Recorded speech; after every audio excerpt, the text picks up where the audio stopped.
UP લલિતપુરના વતની મોહિત નિરંજન નામના વ્યક્તિ જેઓ હાલ પૂરા ભારતમાં સાયકલ સાથે ફરી રહ્યા છે તેમણે આ સફર 16 નવેમ્બર 2022 થી શરૂ કરી હતી ત્યારે હાલ અત્યાર સુધીમાં 1700 કિલોમીટર સુધીનું અંતર તેઓ કાપી ચૂક્યા છે જેમાં યુપીથી કન્યાકુમારી બંગાળનો માર્ગ ઉત્તર પૂર્વ સિક્કિમ બિહાર ઉત્તર પ્રદેશ હરિયાણા ગુજરાત ગાંધીનગર સુધીનો પ્રવાસ તેમણે કર્યો છે अब तकની मुलाकात લઈ મોહિત નિરંજનની અત્યાર સુધીની સફર કેવી રહી તે અંગે ચર્चा કરી હતી। नमस्ते, मेरा नाम मोहित निरंजन है। तो मैं पूरे भारत देश में साइकिल यात्रा कर रहा हूँ एक मकसद के साथ जिसे कहते हैं मिट्टी बचाओ अभियान। और मैंने शुरू किया था ललितपुर उत्तर प्रदेश से। अभी तक मुझे 2 साल 2 महीने हो चुके हैं। शुरू करने से पहले मैं एक किसान परिवार से हूँ, तो मैंने लॉकडाउन के टाइम किसानी करी थी। वहाँ पे जब मैंने देखा कि किसानी में कुछ भी नहीं है तो गांव पे हम गए, लोगों से बात करी, किसानों से बात करी। जब वहाँ पे उनसे बात किए तो उन्होंने बोला कि किसानी में कुछ नहीं रखा है। वो चीज़ उन्होंने भी मुझे बोला कि किसानी में कुछ नहीं रखा है, आप शहर जाओ पढ़ाई लिखाई करो। तो मेरे मन में यही सवाल था, अगर किसानी में कुछ नहीं रखा है तो सब लोग किसानी कर रहे हैं और एक टाइम ऐसा आएगा कि जब हम सभी लोग बाहर चले जाएंगे, सारे किसान के बच्चे, तो किसानी करेगा कौन? वो सवाल मेरे मन में था। फिर मैंने ग्रेजुएशन कोलकाता से किया है, इंग्लिश ऑनर्स। तो मैं फिर अपना कोलकाता में ग्रेजुएशन ख़त्म करने गया। वहाँ पे सदगुरु ने सेफ सॉइल मूवमेंट स्टार्ट किया 21 मार्च 2022 को। उन्होंने 100 डेज़ में पूरी दुनिया में 30,000 किलोमीटर बाइक राइड करके 4 बिलियन लोगों से भी ज़्यादा लोगों को उन्होंने इस मूवमेंट में जोड़ा और 4 बिलियन लोगों ने मिट्टी बचाओ अभियान के बारे में अभी तक बात करी है। तो मैंने एज अ फार्मर ये सोचा कि ये मेरी रिस्पॉन्सिबिलिटी है कि मैं मिट्टी बचाओ अभियान को आगे लेके जाऊँ। तो हमने अपनी जर्नी को प्लान किया, रूट मैप बनाया, ललितपुर शहर से कहाँ कहाँ जाएंगे, कैसे जाएंगे। तो ललितपुर से हम सबसे पहले गए मध्य प्रदेश, वहाँ से महाराष्ट्र, कर्नाटका, तमिलनाडु, केरला।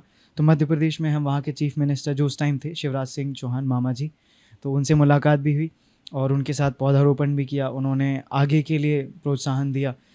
फिर वहाँ से हम पहुँचे कन्याकुमारी, कन्याकुमारी से रामेश्वरम और रामेश्वरम से अपना ऊपर की ओर सारे स्टेट कवर करते हुए आंध्र प्रदेश, तेलंगाना, उड़ीसा, झारखंड, वेस्ट बंगाल से हम पहुँचे नॉर्थ ईस्ट में आसाम, नागालैंड और फिर वापस आसाम आके अरुणाचल जाना था। तो हमारे पास कपड़ों की कमी हो रही थी, ठंड वहाँ पे ज़्यादा थी, तो हम कपड़े लेने जा रहे थे एक बाइक से। तो बाइक से हम गिर गए, तो हमारा एक्सीडेंट हो गया और राइट रिस्ट और राइट फुट फ्रैक्चर हुआ। तो वहाँ पे हमने अपनी बाइक राइड स्टॉप कर दी और 5 महीने रेस्ट लेने के बाद दोबारा से आसाम से शुरू करी। आसाम से हम फिर सिक्किम गए, सिक्किम से बिहार, यूपी, हरियाणा, राजस्थान से अभी गुजरात राजकोट में है।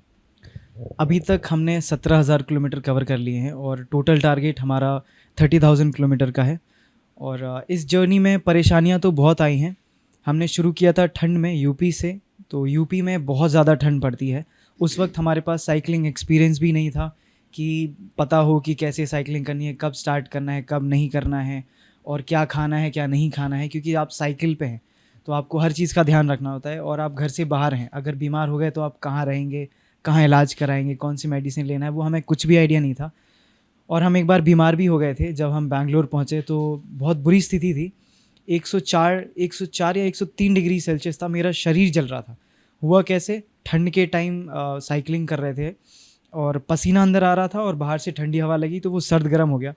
हेडेक, फीवर, प्लेटलेट्स कम हो गई थी, बुखार, चक्कर आना, सिर दर्द, सब कुछ था। तो मुझे भी समझ नहीं आ रहा था कि हो क्या रहा है और कैसे मैं इसको हैंडल करूं। पहले कभी ऐसा हुआ नहीं था। तो किस्मत बोलें या फिर जो भी बोलें, यूनिवर्स वैसे साथ में है। तो हम आश्रम पहुँचे, बेंगलोर में आश्रम है, वहाँ पे स्वामी ने हमें हॉस्पिटल में एडमिट किया। कॉन्सिक्रेशन हो रहा था, कॉन्सिक्रेशन अटेंड करने के बाद हम हॉस्पिटल एडमिट हुए और 3 दिन हॉस्पिटल में थे। इतनी बुरी कंडीशन हो गई थी कि डॉक्टर हमें बता भी नहीं रहे थे कि डेंगू है, मलेरिया है कि क्या है। फिर जैसे तैसे ठीक हुए। उसके बाद हम आश्रम पहुँचे, वहाँ महाशिवरात्रि में सदगुरु के साथ महाशिवरात्रि मनाई। स्टेज पे सदगुरु ने हम लोगों को बुलाया था और सभी लोगों के सामने उन्होंने अप्रिशिएट किया। फिर वहाँ से 2023 21 मार्च को हम कन्याकुमारी की ओर प्रस्थान किए, कन्याकुमारी से रामेश्वरम। और जब गर्मी थी, घोर गर्मी जिसे हम कहते हैं, अप्रैल, मई, जून, तमिलनाडु में सबसे ज़्यादा गर्मी होती है और उस वक्त मैं गर्मी के टाइम तमिलनाडु में था। फिर जैसे ही अगस्त सितंबर आया, बारिश का मौसम, तो हम बे ऑफ बंगाल में थे जहाँ पे तूफ़ान, बारिश बहुत ज़्यादा होती है। परेशानियाँ तो बहुत आई हैं बारिश में, क्योंकि आप साइकिल नहीं चला सकते हो, साइकिल से है, वजन आपका पीछे है, तो आप हवाएं चल रही हैं, तूफ़ान आ रहा है, तो उसमें आपको साइकिलिंग भी करनी है। और बारिश में हम रेनकोट पहन के चलाते थे क्योंकि आगे भी बढ़ना है, हम प्रोग्राम भी करते हैं, लोगों से मिलते हैं, स्कूल आपके मीडिया सभी से बातचीत करते हैं, उन सभी से बात करते हैं जो हमारे मोटिव को, जो हमारे मकसद को ज़्यादा लोगों से पहुंचा सके। तो हम 3-4 दिन का प्लान करके चलते हैं और आगे प्लानिंग थी कि वहाँ इस डेट पे पहुँचना है, और बारिश भी है, आगे बढ़ना भी है, तूफ़ान भी आ रहा है, ऐसी दिक्कतों में भी साइकिलिंग करी है क्योंकि वहाँ पे आपको उस वक्त पहुँचना है, अगर आप नहीं पहुँचेंगे तो वो प्रोग्राम कैंसिल हो जाएगा। तो ऐसे भी साइकिलिंग करी। और नॉर्थ ईस्ट में तो ठंड थी, जब हम पहुँचे नवंबर दिसंबर, उस टाइम भी इतनी बुरी कंडीशन थी साइकिलिंग के वक्त। पर कहीं ना कहीं से हम साधना करते हैं, क्रिया योगा हम करते हैं, हठ योगा करते हैं, तो उसने हमको साहस दिया, आगे बढ़ने के लिए मदद की। तो एक ही बार बीमार हुए थे, उसके बाद कोशिश हमने ये करी है कि हम कभी बीमार ना पड़ें, तो अपनी सेहत का पूरा ध्यान रखना और कहाँ किस मौसम में कब शुरू करना है, इस तरह से हम साइकिलिंग करते करते अपना गुजरात पहुँचे हैं और 2 साल 2 महीने से ज़्यादा हो चुके हैं हमें। रहने का हमारे पूरे भारत देश में ईशा फाउंडेशन के वॉलंटियर्स हैं, तो उनके पास हम रुकते हैं। और अगर कहीं रुकने का नहीं होता है तो हम होटल्स नहीं लेते हैं क्योंकि बहुत ज़्यादा कॉस्टली हो जाता है। होटल्स जब भी हमें रहने का नहीं मिलता है तो फ्यूज़ स्टेशन है, शहर में धर्मशाला हुए, मंदिर हुए, गुरुद्वारे हुए, तो वहाँ जाते हैं, उनसे बात करते हैं और लोकल लोगों से बात करते हैं। तो कभी कभी लोकल लोगों ने भी मुझे अपने घर पे स्टे दिया है और वो हमारे प्रोग्राम्स की बात कर देते हैं, कभी सभा बुला लेते हैं बातचीत करने के लिए। तो इस तरह से हमारा रहने खाने पीने का हो जाता है। और साइकिलिंग करते वक्त मैंने एक चीज़ देखी है कि भारत में वो कभी देख लेते हैं कि साइकिलिस्ट जा रहा है, राइडर जा रहे हैं, तो वो आकर के पूछते हैं आपने खाना खाया, पानी पिया। तो भारत में लोगों ने रास्ते में बहुत मदद की है आगे बढ़ने में। अभी तक मैं यहाँ तक पहुँच पाया हूँ तो वो भारत के लोगों की मदद से ही मैं यहाँ तक पहुँच पाया हूँ। अभी तक तो नॉर्थ ईस्ट में जो मैं गया था नॉर्थ ईस्ट, तो वहाँ पे सिक्किम में, आसाम, नागालैंड, यहाँ पे पूरा ऑर्गेनिक है उनका। और उसके बाद दूसरी जो स्टेट है वो गुजरात का है, जहाँ पे गवर्नमेंट मिट्टी के लिए काम कर रही है और यहाँ पे मिट्टी को रिजुवनेट के लिए बहुत ज़्यादा काम चल रहा है। हमारे जो गवर्नर सर हैं आचार्य देवव्रत जी, उनकी जो नेचुरल फार्मिंग का जो है, और फार्मर्स कई सारे उसको अपना रहे हैं। और आपके स्पीकर जो हमारे स्पीकर सर हैं शंकर भाई चौधरी, उनकी मदद से सेव सॉइल इनिशिएटिव ने पालनपुर थराड में एक सॉइल टेस्टिंग लेबोरेटरी खोली है, जहाँ पे फार्मर्स अपनी मिट्टी का टेस्ट कराते हैं, उनको बताया जाता है कि उनकी मिट्टी में क्या कमी है, उनको क्या करना है, उनको प्रिकॉशन बताते हैं और मिट्टी को किस चीज़ की ज़रूरत है, मिट्टी में कितने माइक्रो ऑर्गेनिजम्स हैं। तो वहाँ पे जो सॉइल साइंटिस्ट हैं वो सब उनको रिसर्च देते हैं, फार्मर्स को फर्स्ट हैंड इन्फॉर्मेशन प्रोवाइड करते हैं कि किस सीज़न में कौन सी फार्मिंग करनी है, कैसे करनी है। तो एक तरह से फार्मर्स को जो अवेयरनेस है वो स्टार्ट हो चुकी है यहाँ पे। साइकिलिंग तो हाईवेज़ पे डिफ़िकल्ट है क्योंकि हम साइकिलिस्ट ट्रक वालों को चींटी की तरह होते हैं। जैसे इंसान को चींटी है, वैसे ही साइकिलिस्ट जो है वो चींटी है ट्रक ड्राइवर्स के लिए। आपको उनके ब्लाइंड स्पॉट ज़्यादा होते हैं, तो रिस्क बहुत है। और अगर बोले तो मैं 100 दिन में 100 बार मरता हूँ। हर रोज़ कुछ ना कुछ घटना ऐसी हो जाती है, पर वहाँ पे एक विश्वास जगता है कि कोई ना कोई मेरे साथ है, यूनिवर्स एनर्जी मेरे साथ है जो मुझे बचाती है, गाइड करती है।